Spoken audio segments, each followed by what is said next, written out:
Recuerda que puedes escuchar este audio horas antes de su estreno y sin publicidad suscribiéndote en cesarvidal.tv.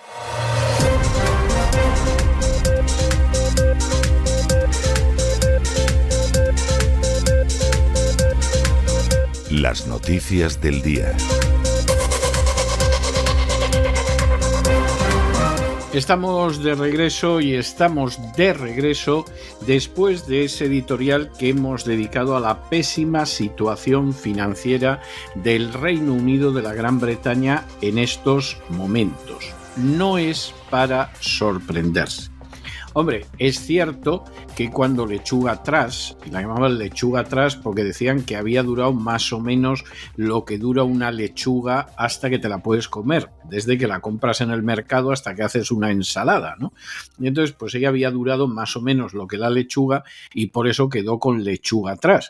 Bueno, en la época de Lechuga Trash, por supuesto, hubo cierto tipo de prensa que cantó los horrores que le esperaban al Reino Unido, porque a fin de cuentas, Lechuga Trash, que era una política repugnante que pretendía utilizar armamento nuclear y que además demostró que era una calamidad como economista, Lechuga Trash era conservadora y se la podía atacar. Bueno, pues Starmer ha llegado enseguida a una situación peor que la de Lechuga Trash. De hecho, ha llegado a una situación que es peor que la de los últimos 30 años, que ya es decir, y en la situación en la que está, bueno, hay un cierto discreto silencio. ¿Por qué? Hombre, pues porque para empezar, Starmer es un sujeto repugnante que seguramente, en vez de estar en el número 10 de Downing Street, tendría que estar en la cárcel. Porque un tipo que es fiscal y en vez de perseguir a bandas de musulmanes que secuestraban, violaban, esclavizaban e incluso asesinaban a niñas, intentó que se tapara todo y que no se supiera nada, es un personaje que no merece vivir entre los seres humanos normales. Y no cambia esa situación porque, siendo ateo, esté educando a los niños en el judaísmo. Puede que sea muy buen padre. No es una cuestión que a nosotros nos afecte. Pero como fiscal fue un verdadero personaje repugnante que muy posiblemente tendría que verse sometido a responsabilidades penales.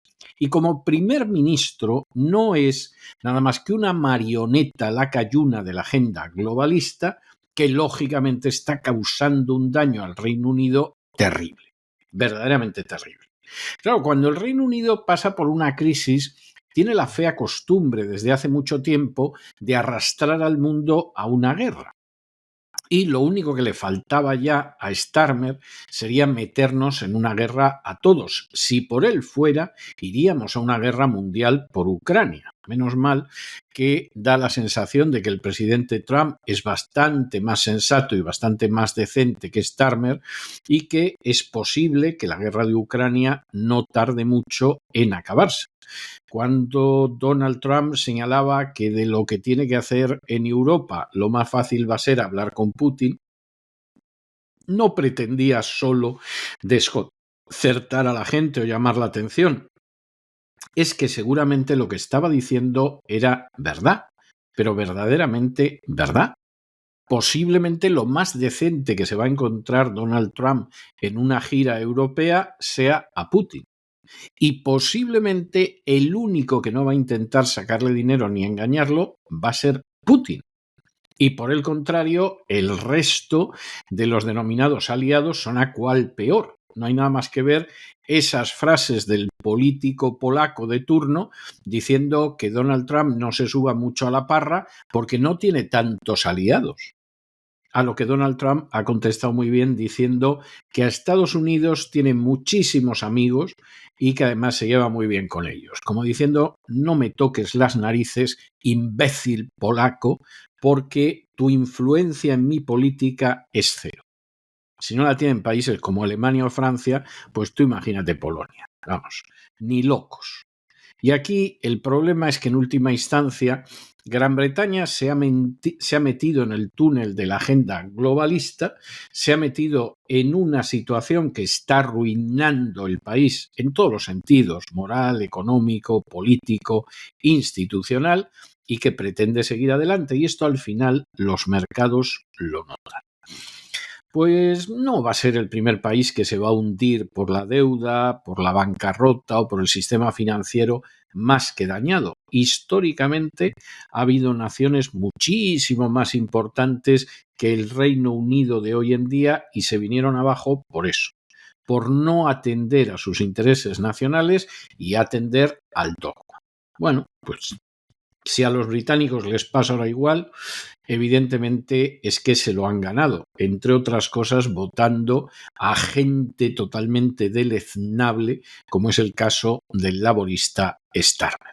Pero en fin, eso era el editorial de hoy. Nosotros entramos ya en nuestro boletín de noticias y, como siempre, lo hacemos con el segmento dedicado a España. Verdaderamente la noticia es fantástica. Ustedes se acordarán de Juan Carlos Barrabés, que ha sido socio de Begoña Gómez, la esposa del presidente del gobierno, y acaba de aparecer ahora que el gobierno le dio al socio de Begoña Gómez, esposa del presidente del gobierno, la friolera de 3,6 millones de euros en un proyecto de digitalización del Trivial. Han oído ustedes bien, hay un jueguecito de mesa muy entretenido. A mí hace muchísimos años, décadas, se me daba muy bien, pero hace muchísimos años que no lo juego y no me atrevería a decirlo, pero el Trivial se me daba muy bien, muy bien, muy bien. Me encantaba jugar al Trivial. Y es un juego muy divertido. Bueno, pues ya está, no hay más. Bueno, pues ¿cómo robamos directamente a los ciudadanos? Pues inventándonos subvenciones. Y en este caso, el amigo de Begoña recibe más de 3,5 millones de euros para que los deportistas jueguen a juegos de mesa. Y uno dirá, pero bueno, el futbolista que quiera jugar al dominó o que quiera jugar al parchís ya lo hará por su cuenta, no hay que animarlo. No, señor, al Trivial, y nos llevamos más de 3,5 millones de euros. Luego, por supuesto, no hay dinero ni para los damnificados del volcán de Canarias, ni para los de la gota fría de Valencia, pero tampoco para los enfermos que van a esa basura que es la sanidad pública en España, porque es eso, una basura. Tendrá médicos que serán muy buenos médicos, tendrá enfermeras que son muy buenas enfermeras, pero es una basura. ¿Y por qué es una basura? Porque a la gente le roban hasta los higadillos para que vaya a una seguridad social, a una medicina pública donde no tienes dentista. Sí, lo han oído ustedes bien, los que no viven en España. No tienes dentista. Si quieres dentista, te lo pagas de tu bolsillo y no puedes repercutir ni un céntimo en tu declaración de impuestos. Tampoco tienes terapias psiquiátricas. Te pueden pastillar, pero no tienes terapia. Tampoco se ocupan de ti en las denominadas enfermedades raras como el ELA. Tampoco te atienden en docenas de modalidades de cáncer. Algunas de ellas, por cierto, que se repiten mucho. No hay dinero para esa medicación. Hay dinero para que el amigo de la mujer del presidente del gobierno se lleve más de 3,5 millones de euros para que los deportistas se dediquen a jugar al Trivial. Es verdaderamente espantoso. Y como se da la circunstancia de que en última instancia, pues aquí hay que seguir exprimiendo a la gente que vive en España, que para eso los buscabonus cobran sus bonus, el gobierno se va a gastar ahora 9 millones de euros, han oído ustedes bien, 9 millones de euros para animar a los españoles a que paguen más impuestos. Los españoles van a ver cómo se gastan 9 millones de euros del dinero que les han robado los buscabonus en intentar convencerles de que les roban y es exactamente por su bien. Es algo verdaderamente impresionante.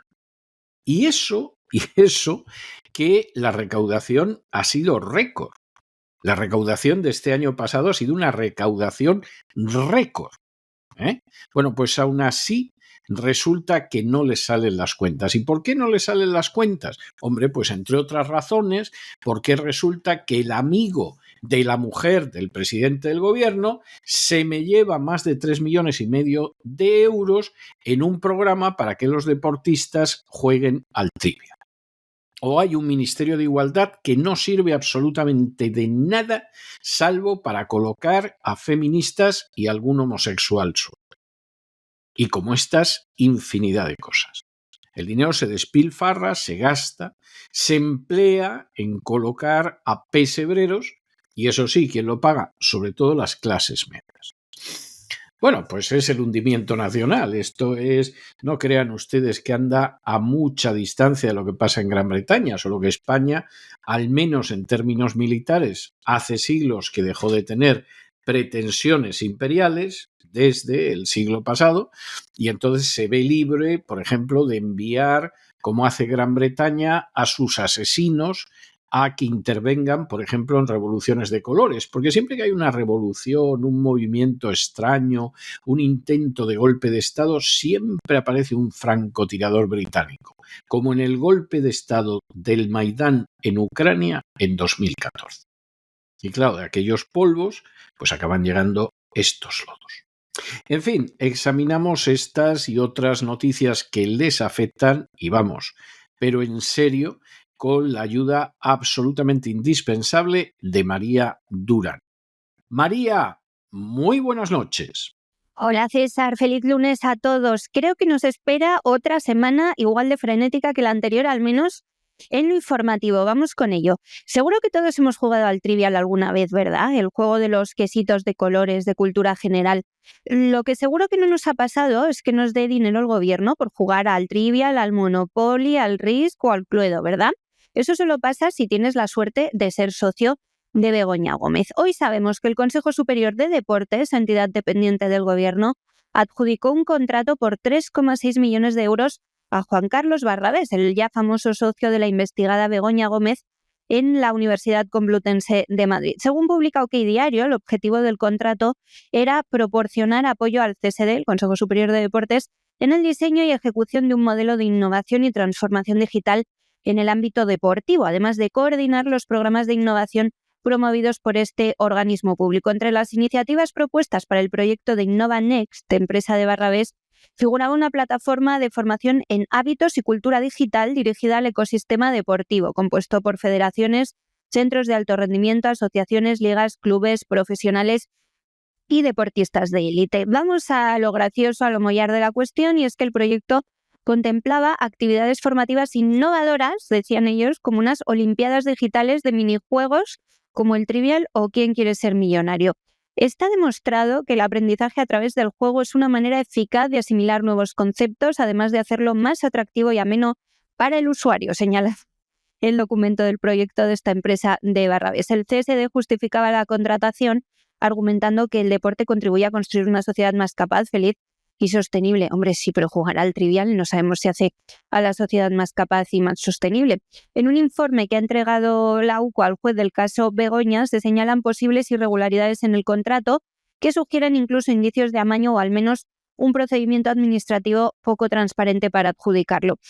Entre los aspectos que han llamado la atención de los investigadores se encuentra la ausencia de informes de apertura de plicas, documentos esenciales generados por la plataforma de contratación del sector público para garantizar la legalidad del proceso.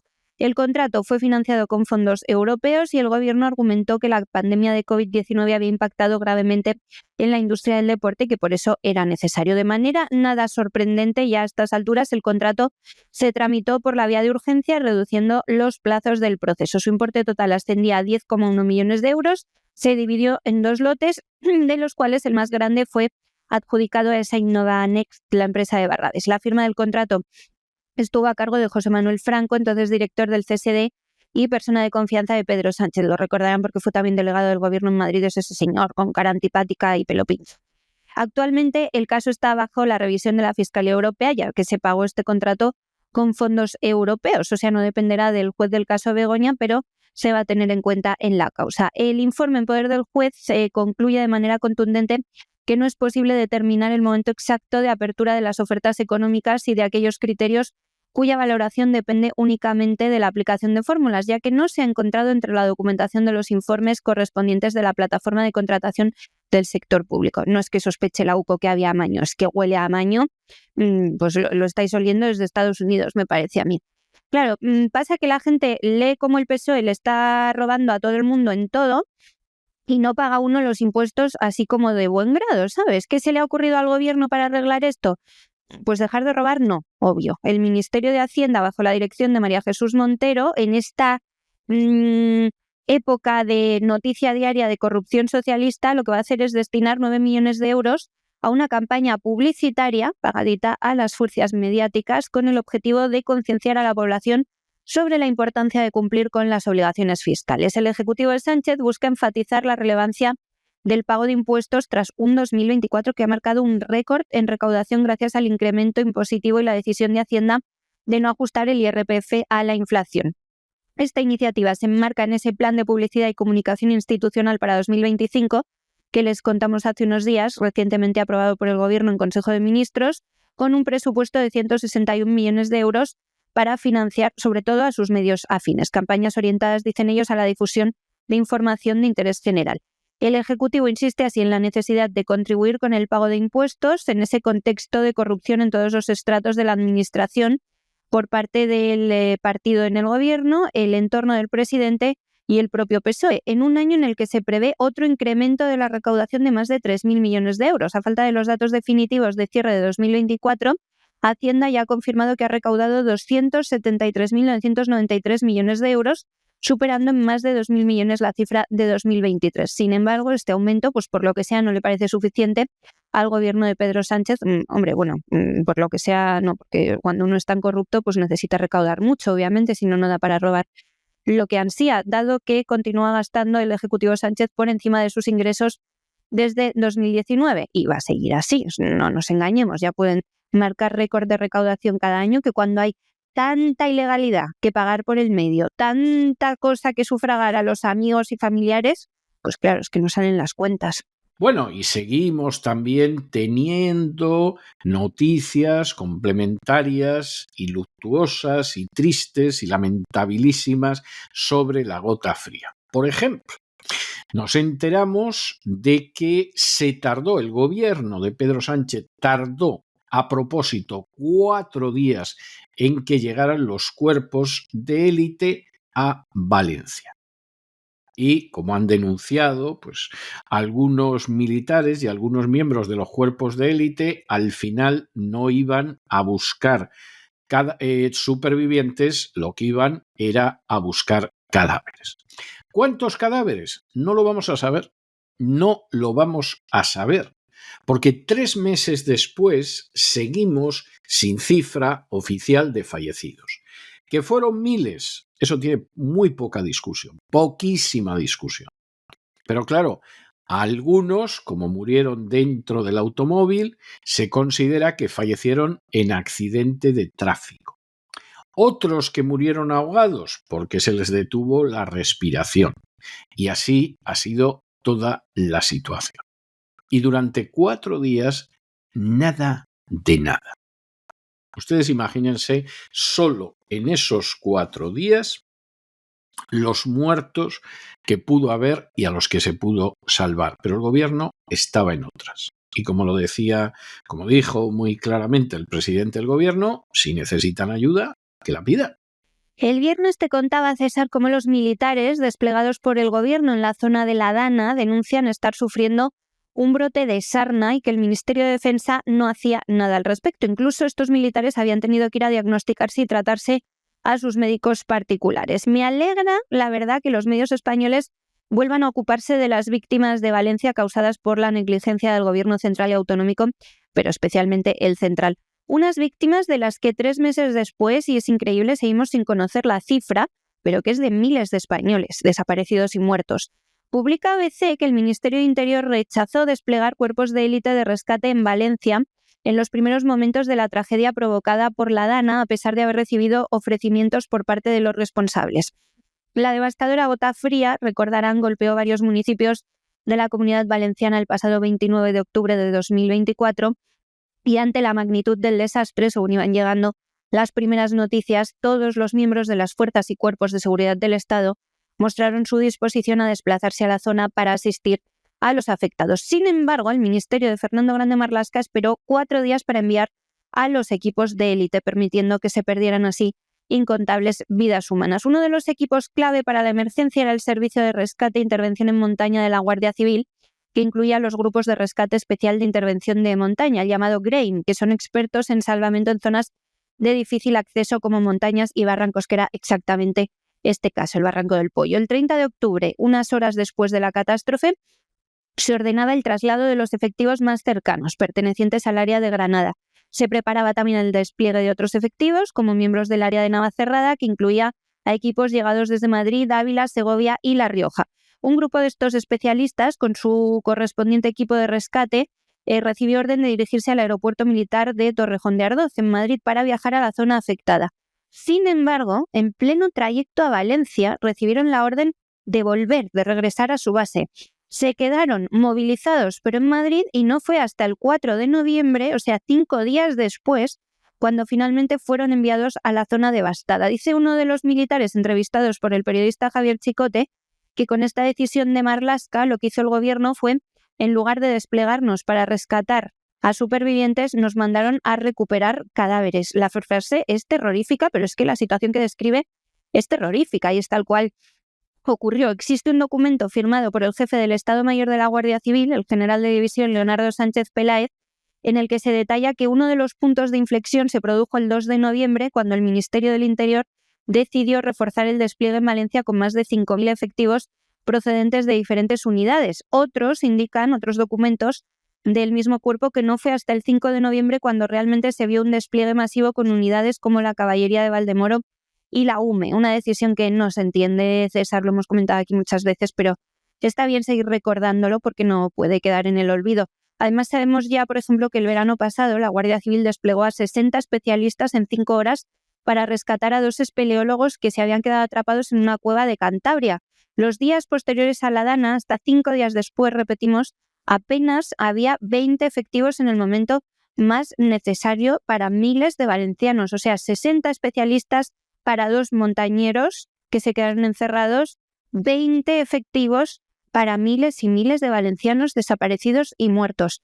Es criminal y algún día alguien tendrá que pagar por ello, ya sea Pedro Sánchez, Fernando Grande Marlaska, Margarita Robles o Teresa Rivera, porque de momento han pasado 3 meses, los familiares no tienen recuento oficial de sus muertos, los familiares no tienen constatación oficial de sus fallecidos, no tienen ayudas y aquí se han ido todos de rositas.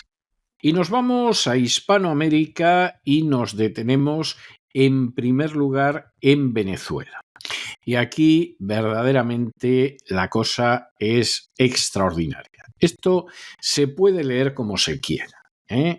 Habrá quien piense que esto es la sentencia ya de condenación definitiva e irreversible contra Maduro, lo que ustedes quieran, pero lo cierto es que Donald Trump envió a un enviado especial a Caracas, se entrevistó con Maduro, un señor que se llama Richard Grenell, y Grenell pues se da la circunstancia de que no hay nada más que ver los vídeos para darse cuenta de que Maduro está más contento que unas Pascuas, porque al final, cuando el gobierno de los Estados Unidos tiene que tratar con la autoridad de Venezuela, trata con él, no trata con Edmundo. Vamos, es que con Edmundo no pierde ni un minuto.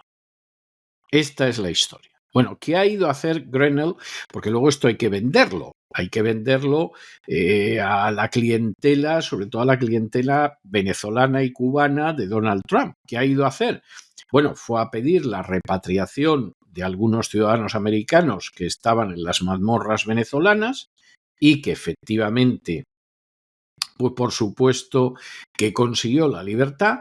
Le comunicó a Maduro que tenía que aceptar deportados, que no había ningún problema con eso, y en ese sentido está más claro que el agua.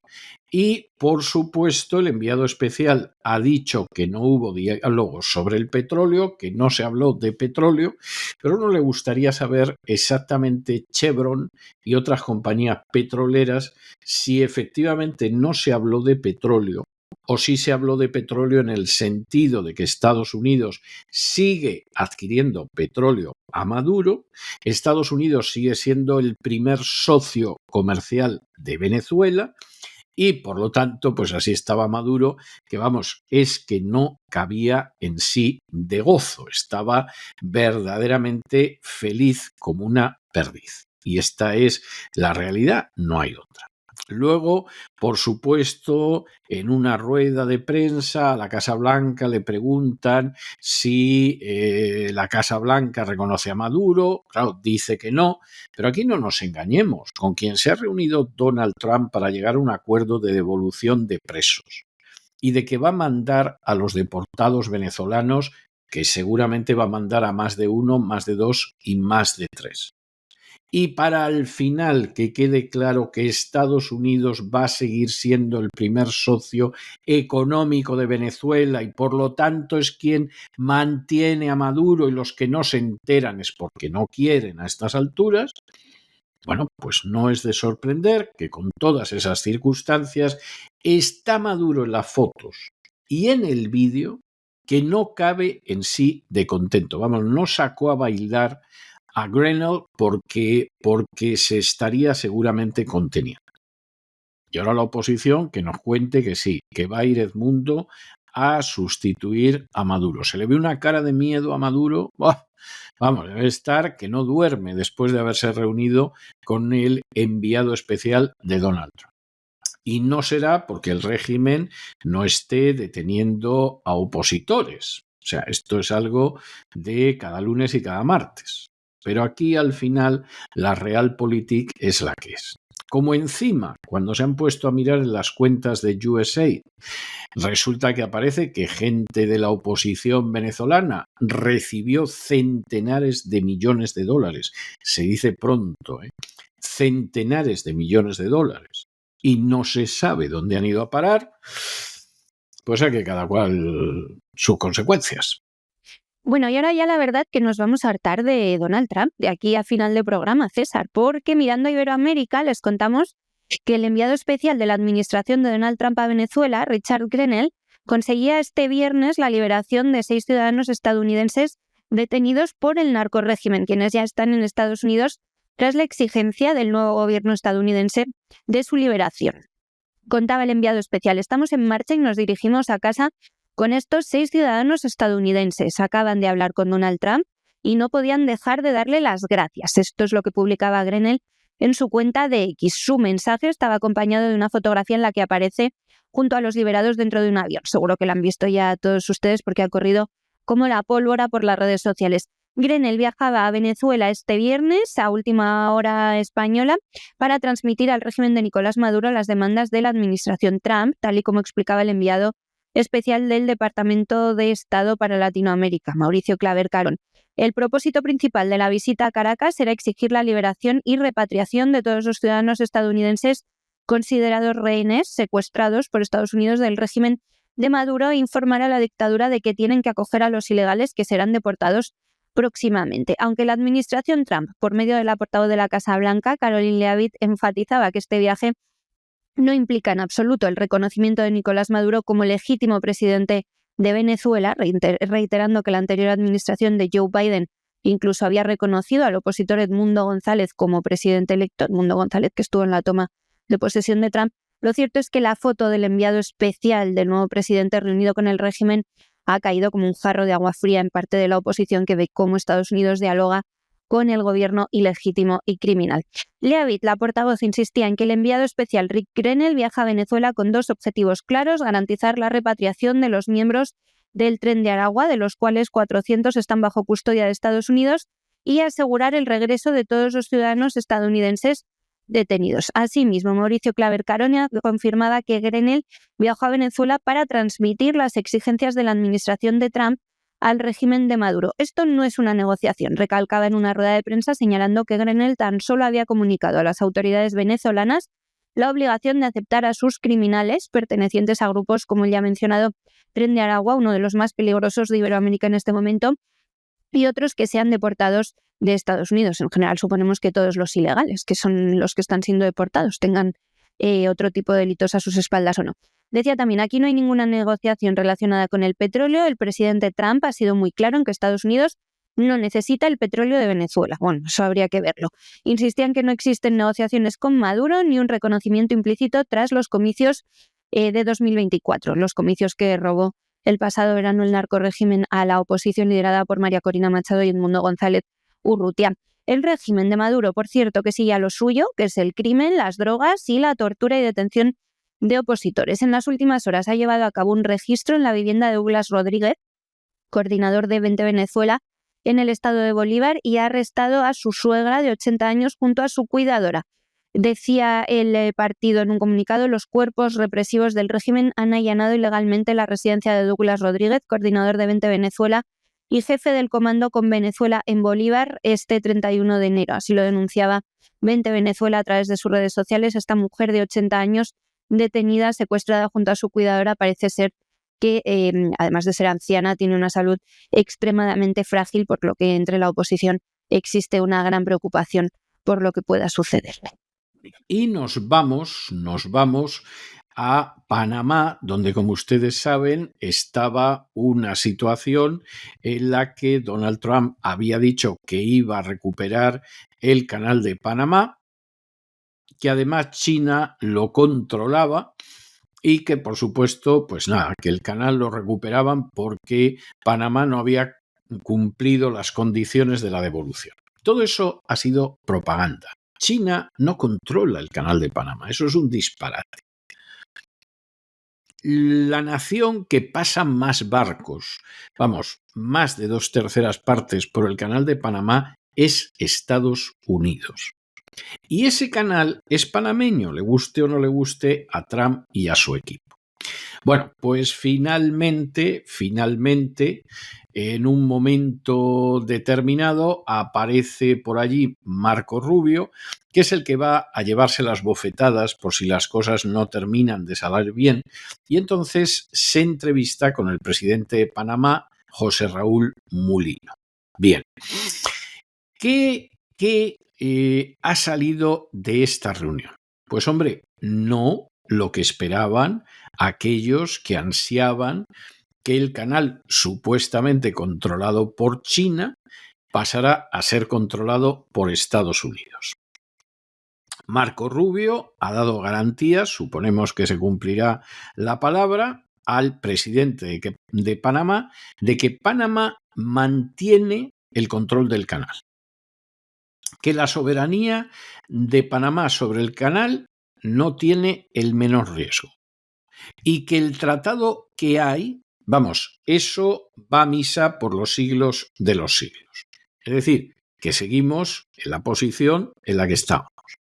Bueno, ¿y qué ha sacado finalmente Estados Unidos de todo esto? Porque hay que ver el escándalo que se ha armado, que si vamos a por el canal, que si eso es ilegal, que no puede ser, que patatín, que patatán, y ahora resulta que todo está bien.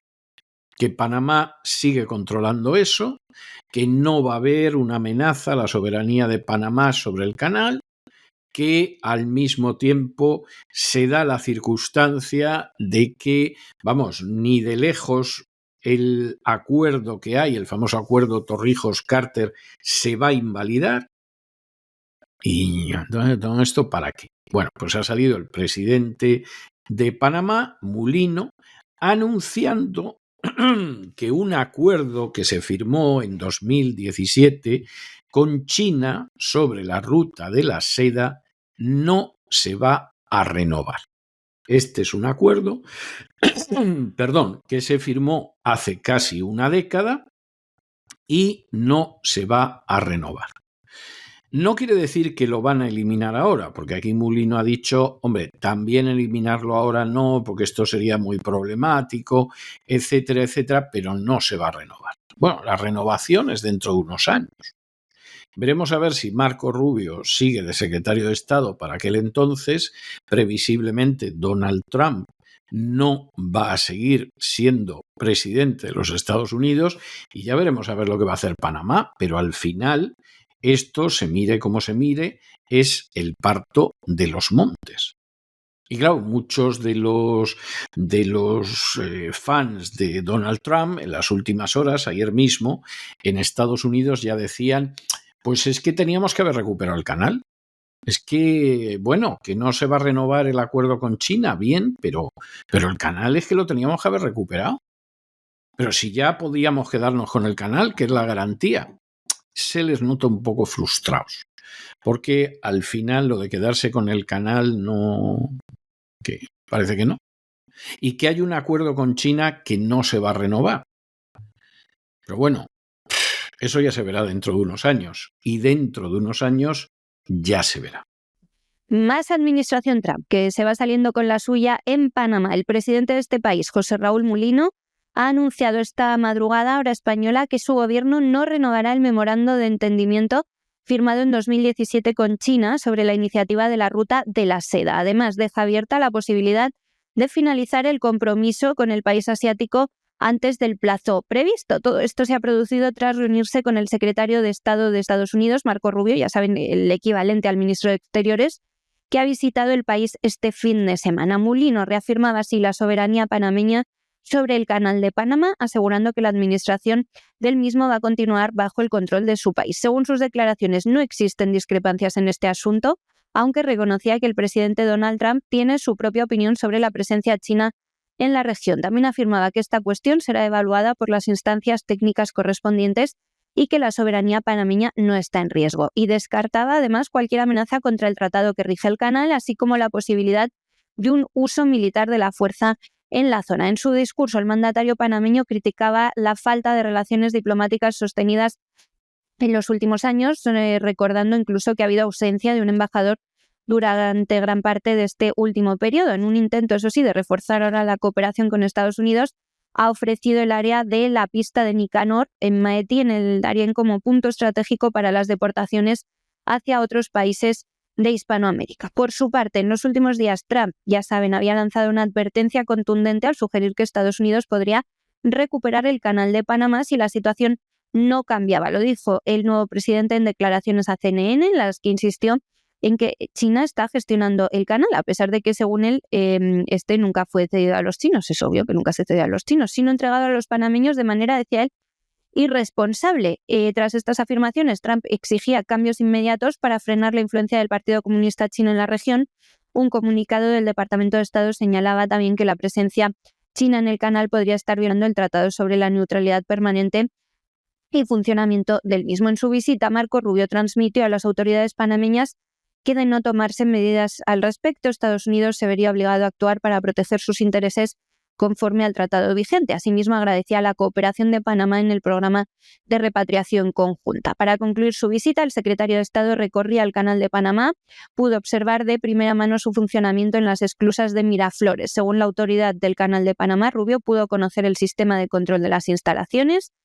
También Ricaurte Vázquez Morales, administrador del canal, expresaba su disposición a colaborar con la Marina de Guerra estadounidense para optimizar el tránsito prioritario de sus buques. ¿Sabes? Yo creo que lo que quería Trump era terminar con ese proyecto tan importante a nivel mundial, que es la Ruta de la Seda, y de momento con Panamá le ha ganado la batalla a China. Veremos en qué queda la cosa. Nos vamos a la información internacional y, por supuesto, una de las grandes noticias es que Donald Trump ha impuesto aranceles del 25% a Canadá y a México, 10% para productos energéticos, y aranceles de un 10% a China. Bueno, esto verdaderamente es algo como mínimo chocante. Por supuesto, de nuevo, lo que son los grandes fans de Donald Trump están locos de contento y se hacen la pregunta de por qué a China solo un 10% y, sin embargo, a Canadá y a México un 25%, aunque eso sí, en productos energéticos solo un 10%. Pues por una sencilla razón, que la gente que se cree que en el tema de los aranceles vivimos igual que a finales del siglo XIX, en la época del presidente McKinley, no se han dado cuenta, al parecer por ignorancia o porque no han reflexionado lo suficiente. Buena parte de los objetos de primera necesidad que utilizamos los ciudadanos americanos se fabrican en China. Los abrigos, la ropa, pantalones, faldas, ropa interior, calcetines, cinturones, zapatos, se fabrican en China. Muchísimas otras cosas que son de uso habitual, por ejemplo, menaje de cocina, se fabrica en China.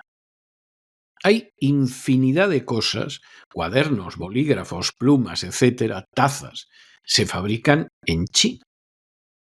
Y como Estados Unidos eso no lo puede sustituir a día de hoy, ni mucho menos, si suben los aranceles, los primeros que van a verse perjudicados van a ser los ciudadanos americanos.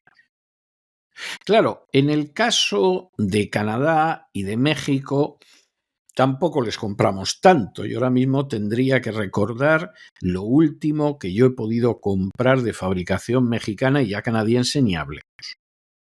Pero para la vida cotidiana, un porcentaje muy elevado de lo que se compra es chino. No serán los huevos, la leche, el pollo, la carne, la fruta. Bien. Pero multitud de otras cosas son chinas. Y si se suben los aranceles y China sigue entrando en el mercado como seguiría entrando, pero tiene que subir los precios, los primeros que vamos a pagar esas medidas de Donald Trump somos los ciudadanos americanos. Y claro, de ahí que al final las subidas no sean tan espectaculares y que no sabemos lo que va a pasar. Y aquí, bueno, pues se da la circunstancia de que Canadá y México están viendo a ver cómo responden. No es nada fácil, pero evidentemente nos vamos a encontrar con situaciones en que el coste de la vida, que durante la época Biden empeoró bastante, pues puede empeorar también durante la etapa Trump, porque muchas de esas cosas las fabrica China. Es algo verdaderamente tremendo, pero para aquellos que no lo sepan, que lo sepan. Claro, esta es otra de estas medidas de Donald Trump que al final pues no sabes en qué van a quedar. Por ejemplo, tenemos una gira europea anunciada en la que Trump va a visitar Marruecos, pero no va a visitar España. Y el personaje más importante va a ser Putin. Y en las declaraciones ante la prensa, pues ha dicho que efectivamente con el que va a tener una relación más fácil va a ser con Putin. Y seguramente dice la verdad. Y claro, por supuesto, los países nórdicos y los países del Báltico y los países del este de Europa tanteándose la ropa, porque a ver si se creían en Estonia o en Polonia o en Lituania que significaban algo para Estados Unidos. Pues desde luego, si se han creído eso, son todavía más estúpidos de lo que aparentan. Y claro, aquí incluso las declaraciones de los polacos diciendo Estados Unidos no tiene tantos aliados, pero estamos nosotros, pues han sido respondidas por ese Trump diciendo que Estados Unidos tiene muchísimos amigos en el mundo y que son gente estupenda. Lo cual quiere decir algo así como, y los polacos me importáis, pero vamos, un excremento encima de otro. Esto es terrible, pero es la realidad. Y todo esto además sucede, y aquí se pueden mover muchas cosas, mientras Donald Trump lanza el globo sonda de que lo mismo suprime la USAID, que no es la ayuda americana, ¿no? Son unas siglas que hablan de la Agencia de Ayuda al Desarrollo Internacional, que es lo que significan esas siglas. Lo que pasa es que como USAID parece que es ayuda americana, ¿no? Y seguramente además las siglas se escogieron de esa manera. Pero ahora están apareciendo cosas increíbles. El dinero, cientos de millones de dólares que se llevó la oposición venezolana y que no aparecen por ningún sitio. El dinero que la USAID daba para provocar golpes de Estado por ahí, por el mundo, por Ucrania, sin ir más lejos, en el 2014. El dinero que daba la USAID para avanzar la ideología de género, es decir, el matrimonio homosexual y el aborto, por ejemplo, en países de Hispanoamérica. el dinero que se daba para que los periodistas, como verdaderas furcias mediáticas, mintieran a sus conciudadanos. Todo esto está apareciendo. Para algunos de los ciudadanos americanos, como es quien ahora se dirige a ustedes, la desaparición de la USAID sería una buenísima noticia. Porque como no es ni una furcia mediática que cobre de la USAID, mintiendo a sus conciudadanos, como además tampoco se dedica a apoyar golpes de Estado, como no aprovecha que es de la oposición de un país para embolsarse cientos de millones de dólares, etcétera, etcétera, etcétera. La USAID le parece más bien un peligro para la salud política de los Estados Unidos que otra cosa. Y desde luego quien ahora se dirige a ustedes, si estuviera en su mano, cerraba el grifo de la USAID y se acabó. Que tiren adelante con lo que puedan, pero no a costa del dinero de los ciudadanos americanos. Y en página internacional, mirando al mundo, es que seguimos con él, porque 2 semanas después de asumir la presidencia y regresar a la Casa Blanca, Donald Trump ha desatado ya una guerra comercial contra sus vecinos más próximos, México y Canadá, así como contra uno de sus principales rivales económicos, que es precisamente China, de la que acabamos de hablar con respecto al canal. Lo advirtió en campaña, estableció cifras tras su victoria y el viernes desde el despacho Oval confirmaba pues lo que todos sabíamos ya, que era inevitable, que los aranceles van a entrar en vigor sin posibilidad de freno y que son solo un primer paso de esa guerra comercial en la que Trump quiere imponerse America First, pero que bueno, veremos cómo sale, porque haciendo cálculos alguna dificultad van a tener las familias estadounidenses. Estos aranceles entran en vigor mañana martes. Este sábado Canadá ya recibía la notificación oficial. Todos los bienes canadienses, salvo aquellos vinculados a la energía, tienen que empezar a pagar un arancel adicional del 25%. En el caso de los productos energéticos, la tasa va a ser del 10%. La medida, como decimos, efectiva desde mañana, se mantendrá hasta que la crisis de la sobredosis de fentanilo sea resuelta, según la administración. Mientras tanto, el presidente Trump ha disfrutado el fin de semana en su campo de golf en Florida, sin ninguna urgencia, parece, por firmar la orden, mientras la tensión crecía entre los socios comerciales que le respondían con más amenazas de aranceles. Decía hoy ya Trump que sí, que tiene que hablar con Trudeau y con Sheinbaum, pero que bueno, que tampoco espera nada muy dramático. Él se lo toma todo con calma y tranquilidad. Bueno, el argumento es claro, los nuevos aranceles del 25% para los vecinos y 10% para China son una represalia de Trump contra la permisividad en materia de entrada de inmigración y drogas, pero es que la raíz del asunto es pues un poco más profunda, como si creyese Trump que aquí solo puede ganar uno, pero poniendo aranceles unos a otros se perjudican entre ellos. No solo hay un ganador que es Estados Unidos y varios perjudicados. Decía Trump, de hecho, que puede haber cierta perturbación momentánea, pero que la gente lo entenderá. Decía, estos aranceles nos harán más ricos y poderosos. Claro, lo que pasa es que Canadá ha anunciado mismas medidas. México tiene más dependencia de Estados Unidos, no puede igualarle los aranceles, pero de momento con Canadá pues ya se van a encontrar con un problema. Desde hace años Trump ha venido insistiendo en que el mundo entero se aprovecha de Estados Unidos y ahora ha dicho además que su siguiente objetivo es Europa, aunque no comparte frontera ni tiene relación directa Europa con el narcotráfico o la inmigración que pueda padecer Estados Unidos, pues bueno, va a recurrir a aranceles. Anteriores presidentes aplicaron también estos impuestos en sectores específicos como el acero, la agricultura o la automoción. De hecho, el acero va a ser uno de los sectores perjudicados con Canadá y con China. Biden mantuvo algunas medidas en productos clave para España, productos agrícolas. Trump va un poco más allá aquí.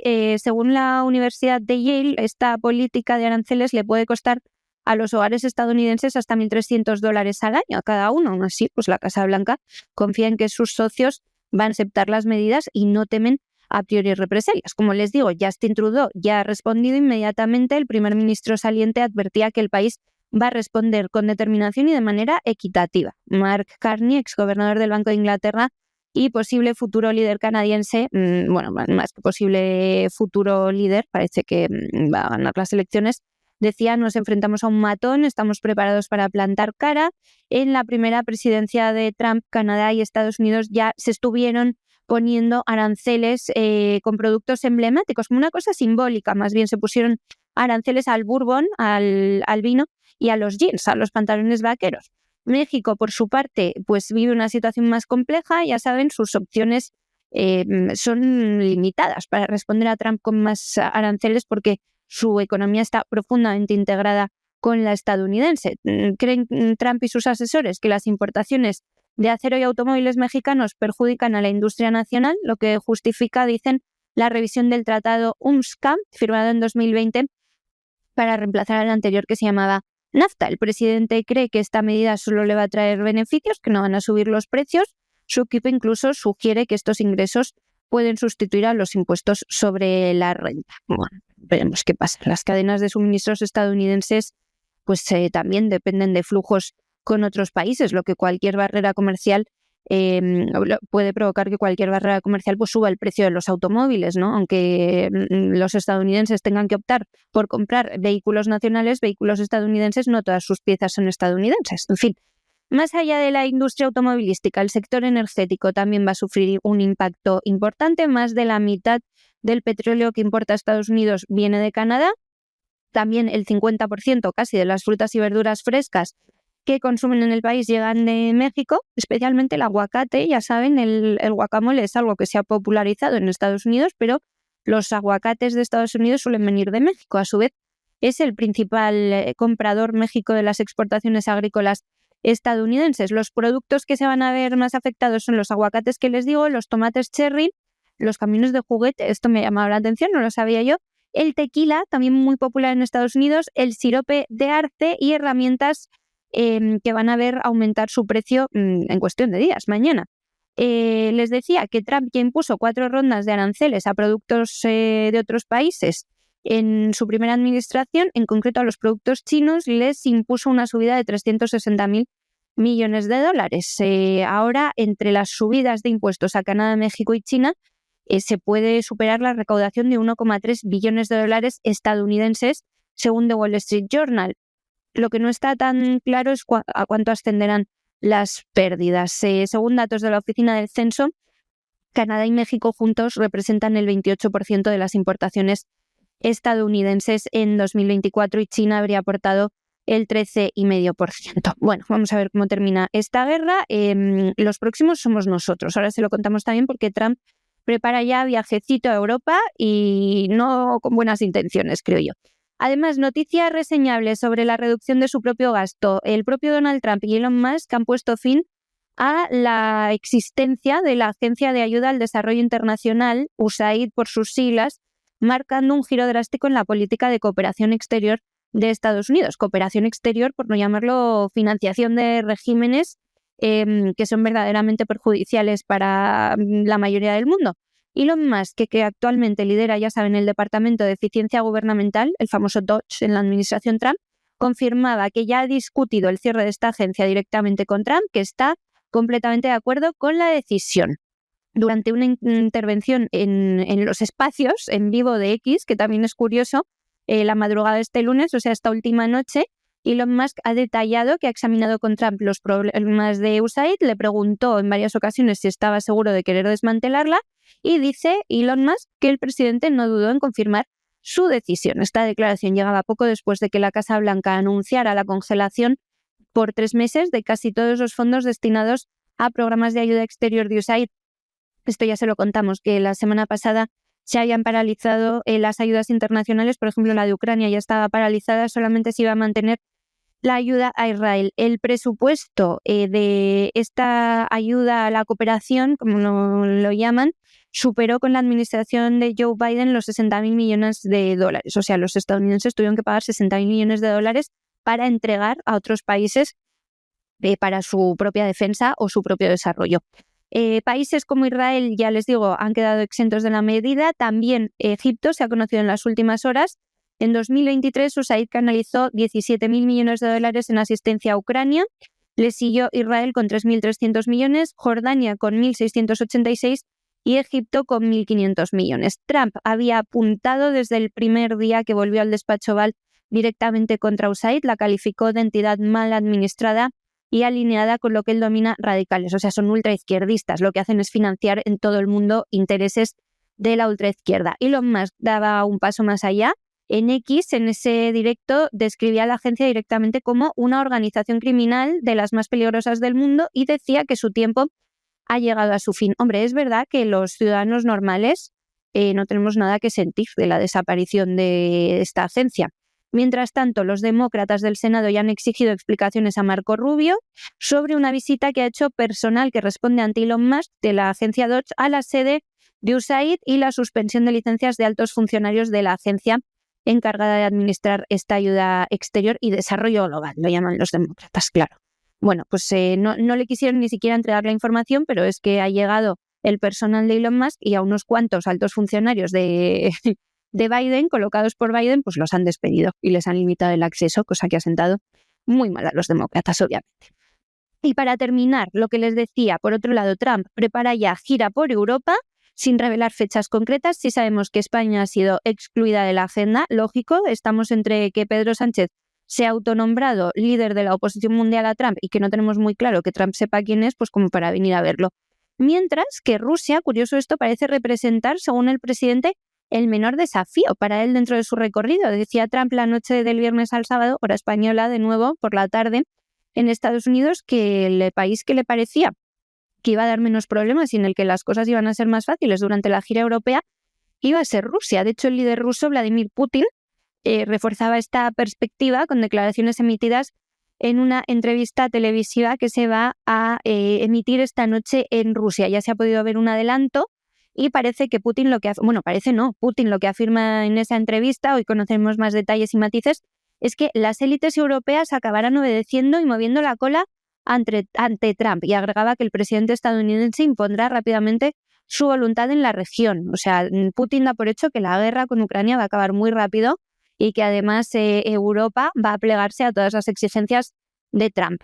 Y vamos a acabar finalmente en Israel porque la mujer de Benjamín Netanyahu acaba de ser imputada por intimidar a testigos en una causa contra su marido. Esto es algo que viene de lejos, no crean que de pronto lo han descubierto. Esta es una investigación que se abrió hace unas semanas en Israel y efectivamente aquí ya hay gente que ha aparecido diciendo que la mujer de Netanyahu, Sara Netanyahu, se dedicó a intimidar, a presionar, a coaccionar a testigos como Hadass Klein, que es testigo en uno de los casos de corrupción que hay sobre Netanyahu. Netanyahu en estos momentos tiene pendientes 3 procesos por fraude y soborno. El lugar de Netanyahu es la prisión.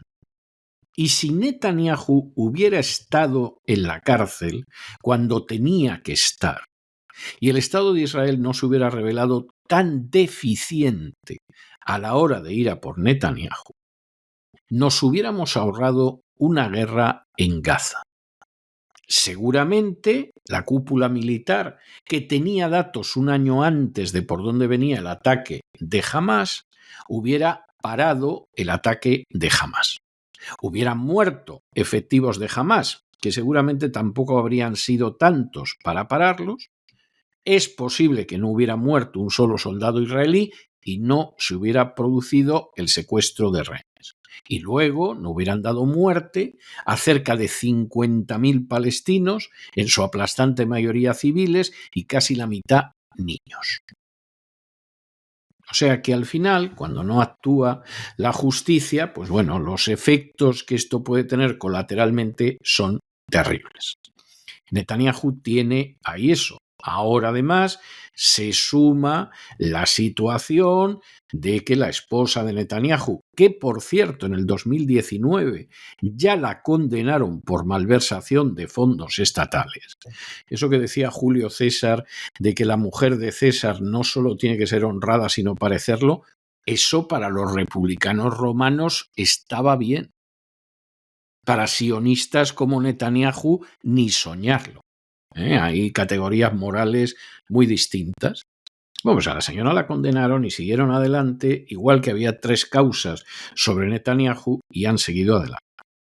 Esto es una vergüenza y esto muestra hasta qué punto pues, el Estado de Israel deja mucho que desear, incluso para aquellos que han tenido unas aspiraciones legítimas sobre lo que tenía que ser ese Estado. Esa es la tristísima realidad. Y terminamos con un asuntillo un poco feo que nos llega de Israel, y es que la policía de este país ha iniciado una investigación penal contra Sara Netanyahu, esposa del primer ministro, bajo la sospecha de que puede haber intimidado a testigos e interferido en la causa por corrupción en una de ellas, porque hay varias, a la que se enfrenta su marido. La Fiscalía General de Israel ha confirmado a la diputada Naama Lazimi, que había hecho una pregunta parlamentaria, que la investigación se abrió el pasado 26 de diciembre, 2 días después de que la propia Fiscalía solicitara a la policía que tomara cartas en este asunto. En reacción a esto, Benjamin Netanyahu ha defendido públicamente a su mujer en un vídeo publicado en su perfil de X, en el que ha acusado a los medios de comunicación de Israel de difundir libelos de sangre y de conspirar con multimillonarios de la izquierda y del extranjero para intentar derrocar a su gobierno. En concreto, la policía está indagando si, como reveló un reportaje del Canal 12 de la televisión israelí, Sara Netanyahu ordenó a Hani Bleiwes, una asistente de su esposo ya fallecida, que organizara una campaña de desprestigio y difamación contra Adas Klein, que es uno de los testigos clave en uno de los casos de corrupción que involucran al primer ministro. Netanyahu está enfrentándose ahora mismo a 3 causas judiciales por delitos como fraude y soborno, y aún así ganó las elecciones, porque ya estaban abiertas las causas. El propio Netanyahu denuncia que esto es una persecución política contra él. La mayoría de los israelíes parece que le cree, porque de hecho regresó al poder para un 6º mandato, se dice pronto, a finales de 2022, con estos 3 procesos por corrupción en su contra ya en marcha, ya abiertos. La diputada de la oposición, Lazimi, la que, como les decía, había hecho la pregunta parlamentaria sobre si se estaba investigando a la mujer del líder israelí, celebraba la apertura de esa investigación, calificándola como un paso importante para la supervisión parlamentaria, el sistema de justicia y el Estado de Derecho. Lo decía en un mensaje en X. Recordaba también que Sara Netanyahu ya tiene antecedentes penales, fue condenada en 2019 tras un acuerdo de culpabilidad por malversación de fondos estatales al desviar unos $50.000 en gastos de comidas preparadas. Ojalá aquí pasase una cosa así, ¿no? En cuanto al nivel de la corrupción, y es que Begoña Gómez solo nos hubiese estafado a todos $50.000. Lo de ir amenazando a los testigos y creándoles campañas, eso ya sí que suena más a Partido Socialista, y si se demuestra, pues en fin, es bastante horroroso. Sara Netanyahu, decía la diputada Lazimi, ha actuado para perjudicar a funcionarios de la Fiscalía y desacreditar a un testigo. Son delitos muy graves por los que debe rendir cuentas ante la justicia. Así que nos quedamos también pendientes de cómo acabe este asunto. La justicia israelí ya vemos que es tan lenta como la española, porque si están abiertas las causas desde 2019, pues en fin, casi como las de aquí, cuando por fin se sepa si el entorno de Pedro Sánchez robaba o no, que todo parece indicar que sí, ya lleva Pedro Sánchez fuera dando conferencias como Zapatero 10 o 15 años. Y hasta aquí hemos llegado nosotros con nuestro boletín de hoy. María, muchísimas gracias, muy buenas noches y hasta mañana, Dios mediante. Hasta mañana, César, hasta mañana a todos. Y ustedes no se nos vayan, porque ya sobre el horizonte se recorta la gallarda silueta de don Lorenzo Ramírez, que se dirige hacia el avión del Despegamos para darle un niquelado, como todos los días, a la economía mundial. Después se quedará un ratillo con nosotros, porque ya saben que todos los lunes tenemos un programa doble y sesión continua dedicado a la cultura hispánica. Y en la primera parte, en la SIFO España, donde examinamos la historia de España, pues don Lorenzo se queda todavía un ratillo, charlamos, hablamos y les contamos esa historia de España que no les han contado y que a veces les han ocultado y les han mentido. Y luego, en la segunda parte de ese programa doble y sesión continua, tendremos al doña Sagrario Fernández Prieto con sus palabras al aire para que nos ayude a hablar y a escribir con más propiedad en español. De manera que no se vayan, que regresamos enseguida.